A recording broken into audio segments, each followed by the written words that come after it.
Hey YouTubers, this is the Roaming Prepper.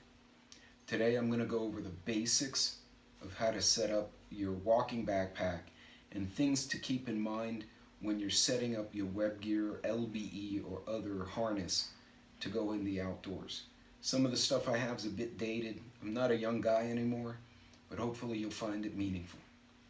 Thanks for checking out the video. I'll be right back.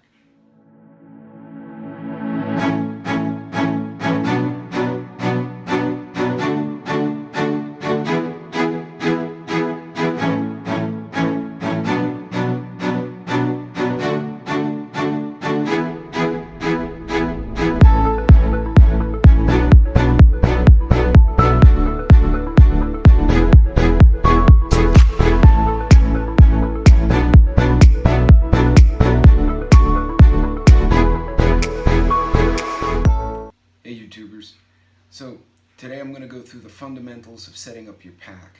As you guys may have seen in some of my shorts, I tend to take little pack hikes around my area pretty much 3 times a week. I get up real early in the morning. It's still dark outside when I go. The pack I use for a day pack is not what I would use for an A pack or an assault pack. For those of you who are in the military or who've been involved as a first responder, your 2 to 3 day pack. However, I'm going to go through some of the basics here. So, this particular bag I'm going to review in another video. It's a Rebo Tactical. This is the one I said I use for my hiking. Don't use it as an overnight bag. I can if I needed to. It's not big enough. But a few important things to notice, or to take note of when you're setting up your pack. First of all, you want to be sure that the pack sits across your shoulders properly, right? A lot of people tend to get these backpacks that are slung down here or they pinch up here. You want it in the meat of your shoulder, pretty much in the middle of your clavicle or shoulder blade, if you will. Ideally, you want to have a harness as well, some kind of attachment point.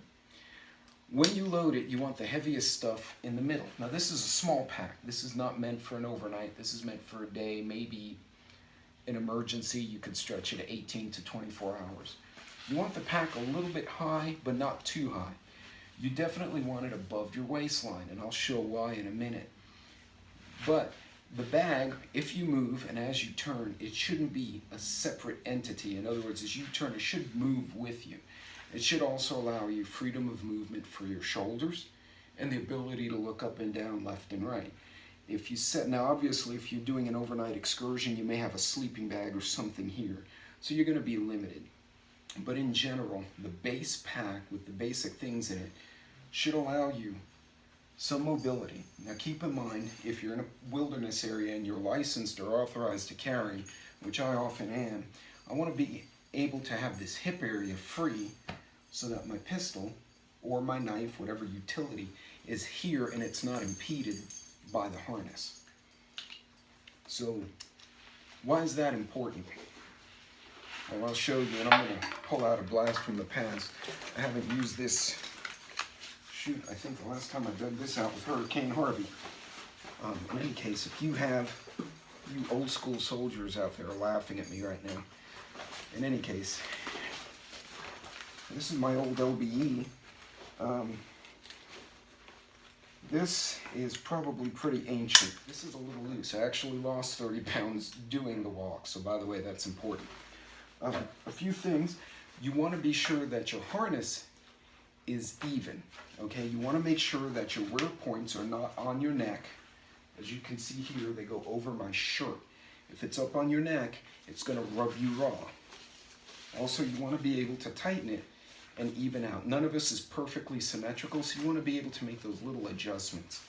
You also want to be sure you have a way to release it quickly. If you fall in the water or you get hung up on something and you got to get out of this harness, you want something like this buckle. There's an older style that's a metal twist and you kind of twist it in place. I'm not a fan of those because in a panic or if you hurt yourself, you got to get out of that harness. You can't get out because you're stuck. But in any case, you notice this rides low.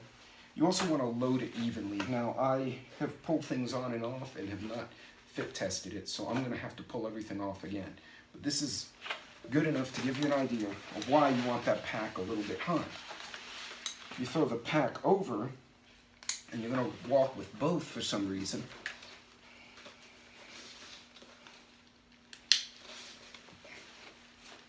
Notice the pack is not impeding, and I actually have open space here. If I wanted to put a low slung bag, I could do so.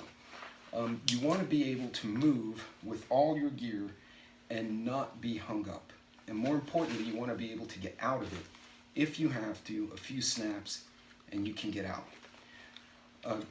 A lot of these things you may think aren't that important, but the best way to test this stuff, guys, is to get out in the field, finagle it at home the best you can, and then go take a walk with it.